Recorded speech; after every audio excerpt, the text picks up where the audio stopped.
नमस्कार, मैं प्रद्युमन जोशीला पिछले कई सालों से हरियाणा प्रदेश में एक बात राजनीतिक और सामाजिक गलियारों में बड़ी तेजी से चल रही है और वो बात यह है कि बीजेपी के कुछ नेताओं को कहीं ना कहीं जाट समाज से कोई ना कोई दिक्कत जरूर है और यही एक कारण है कि बीजेपी के नेता अपनी सरकार होने के बावजूद जाट समाज को गाहे बगाहे टारगेट करते रहते हैं। आप सबने देखा 2014 में बीजेपी की टिकट पर जीतने वाले एक सांसद राजकुमार सैनी की भाषा को, आप सबने देखा वर्तमान में बीजेपी के राज्यसभा के सांसद रामचंद्र जांगड़ा के विचारों को, और आपने देखा बीजेपी के विधायक सफीदो रामकुमार गौतम की भाषा शैली को। आज के इस वीडियो में हम जिक्र करेंगे सांसद और विधायक ही नहीं, प्रदेश की सरकार का एक मंत्री जो पहली मर्तबा नहीं बल्कि चौथी बार मंत्री बना हो, वो मंत्री भी जाटों को लेकर के क्या राय रखता है वो इस वीडियो में हम आपको बताएंगे, जिसमें वो स्पष्ट तौर पर कह रहे हैं कि हमारा जो राज आया है वो जाटों ने जो कांग्रेस के पक्ष में बोला उनकी वजह से आया, और अगर जाट हमारे साथ आ जाएंगे तो बाकी कौमें चली जाएंगी और वही हमारा आधार है। वीडियो को विस्तार से देखने से पहले आप सभी दर्शकों से यह अनुरोध है कि YouTube पर हमारे चैनल को सब्सक्राइब करें, बेल आइकन घंटी का बटन अवश्य दबाएं, वीडियो को ज्यादा से ज्यादा शेयर करें, वीडियो को हाइप जरूर करें, अपने विचार कमेंट के माध्यम से जरूर रखें। Facebook, Instagram, Twitter, x, threads पर हमें फॉलो और लाइक जरूर करें। जो दर्शक निष्पक्ष, निर्भीक और स्वतंत्र पत्रकारिता में विश्वास रखते हैं वो हमें निरंतर आर्थिक सहयोग जरूर करें। उसके लिए आप हमारे मोबाइल नंबर 94 166 74 472 94 166 74472 पर गूगल पे या फोन पे जरूर करें। हरियाणा में 2014 के बाद से बहुत नेता जातीय टिप्पणियां करते रहे हैं। हालांकि मेरा निजी तौर पर यह मानना है कि सब जातियां बराबर हैं, जातीय भेदभाव नहीं होना चाहिए, सब जातियों के धर्मों के प्रति सम्मान होना चाहिए। हम सब इंसान हैं और इंसानियत के नाते सबका साथ सहयोग देना भी चाहिए, लेना भी चाहिए। राजकुमार सैनी जो कुरुक्षेत्र से बीजेपी के सांसद रहे, उनकी भाषण शैली की वजह से, उनके बोलों की वजह से हरियाणा में जाट समाज में बड़ा भयंकर रोष लंबे समय तक रहा, जो आज भी दिख रहा है। उसके बाद रामचंद्र जांगड़ा की टीका टिप्पणियां होती रही। किसान आंदोलन में भी रामचंद्र जांगड़ा ने ऐसे शब्दों का इस्तेमाल किया था जो सार्वजनिक जीवन में किसी नेता को शोभा नहीं देते। पहले राजकुमार सैनी ने जिस तरह की टीका टिप्पणी 1 दिन, 2 दिन, 5 या 10 दिन नहीं, बहुत लंबे समय तक की, और जिसका असर यह हुआ कि हरियाणा में जो जातीय डिफेंस जातियों में वो कहीं ना कहीं पैदा हो गया। इसके बाद रामचंद्र जांगड़ा और उनके बाद रामकुमार गौतम, जिन्होंने भले ही नाम ना लिया हो किसी जाति का, लेकिन उसके बावजूद जिस तरह के अमर्यादित शब्दों का इस्तेमाल होने किया, सालों से राज चला गया। यानी किससे राज चला गया?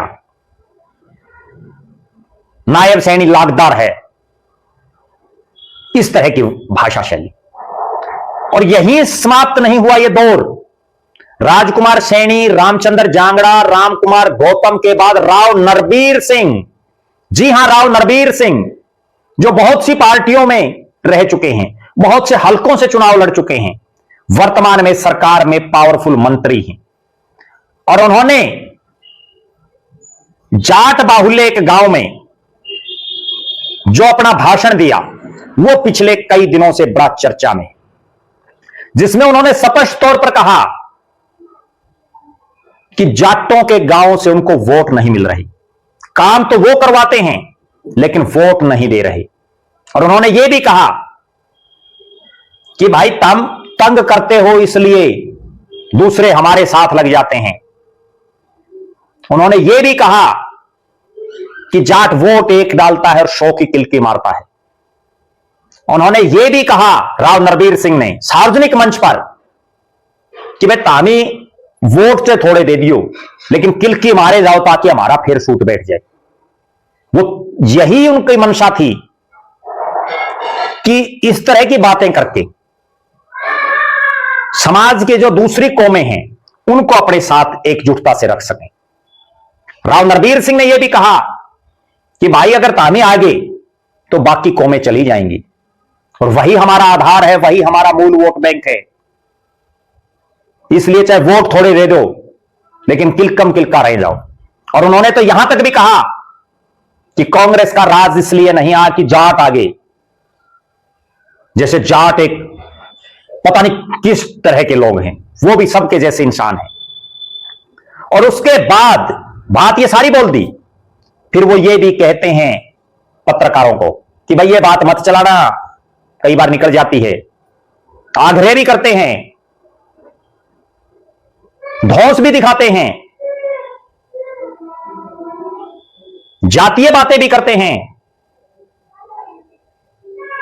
एक ऐसे पद पर बैठा हुआ शख्स जो पूरे हरियाणा का मंत्री है, वो किसी एक जाति किसी एक कौम का मंत्री नहीं है, वो एक जाति को छोड़ करके बाकियों का भी मंत्री नहीं, वो सबका मंत्री है। लेकिन अगर एक मंत्री सार्वजनिक तौर पर इस तरह की बातें कर रहा है तो अंदाजा लगाया जा सकता है कि वो आम जनमानस से कैसा न्याय करता होगा। भारतीय जनता पार्टी का शीर्ष नेतृत्व प्रदेश के मुख्यमंत्री नायब सिंह सैनी साहब को इस तरह की बयानबाजी करने वाले नेताओं पर अंकुश लगाने की जरूरत है। राजकुमार सैनी से शुरू होकर के यह कारवां रामचंद्र जांगड़ा और रामकुमार गौतम और अब राव नरबीर, अगर अब भी नायब सैनी और बीजेपी हाईकमान नहीं जागा तो यह लिस्ट फिर और बड़ी हो जाएगी। कोई और नेता बोल देगा अपने मन की बातें। हरियाणा सबका है, सब बिरादरियों सब धर्मों का समावेश है। मुख्यमंत्री सबके होते हैं, मंत्री सबके होते हैं, सार्वजनिक जीवन में कोई जनप्रतिनिधि है वो सबका है। लेकिन चुने हुए जनप्रतिनिधियों की सोच यह दर्शा रही है कि वो किस तरह की राजनीति करते हैं। हालांकि इस तरह की बयानबाजी करने वाले नेताओं का एक इतिहास रहा है जो मैं आपको बता दूं, और उसके बाद शायद राव नरबीर सिंह की भी आंखें खुल जाएंगी। राजकुमार सैनी ने इस तरह की बातें जब की, उसके बाद वो कभी दोबारा चुनाव नहीं जीत पाई। रामचंद्र जांगड़ा कभी चुनाव नहीं जीत पाई। यह अलग बात है कि वो राज्यसभा के जरिए देश के सबसे बड़े सदन के सदस्य बन गई, लेकिन जनता ने उनको नहीं जिताया। रामकुमार गौतम की भी राजनीति जाटों की वजह से दोबारा जिंदा हो पाई। और राव नरबीर सिंह की जो भाषा शैली है, उनको भी यह समझ जाना चाहिए। 2014 में भी वो बड़े पावरफुल मंत्री थे, लेकिन 19 आया तो उनको टिकट ही नहीं मिली। 24 में टिकट मिल गई, पावरफुल मंत्री बन गए। क्या तसल्ली है 29 में टिकट मिलेगी? इसलिए बोलने से पहले 100 बार सोच करके बोलना चाहिए, और ना केवल अपने दिमाग को बल्कि अपने दिल को भी साफ रखना चाहिए। आप दर्शकों की क्या राय है?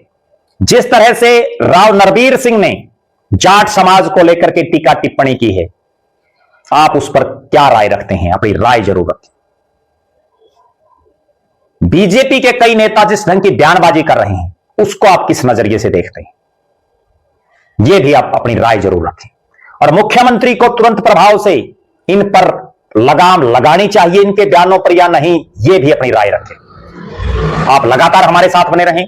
हमारे फेसबुक पेज को लाइक और फॉलो करें, यूट्यूब पर चैनल को सब्सक्राइब करें, बेल आइकन घंटी का बटन अवश्य दबाएं, वीडियो को ज्यादा से ज्यादा शेयर करें, वीडियो को हाइप जरूर करें, अपने विचार कमेंट के माध्यम से जरूर रखें। जो दर्शक आर्थिक रूप से सक्षम हैं वो हमें निरंतर आर्थिक सहयोग जरूर करें। बहुत बहुत धन्यवाद। आपका अपना प्रद्युमन जोशीला।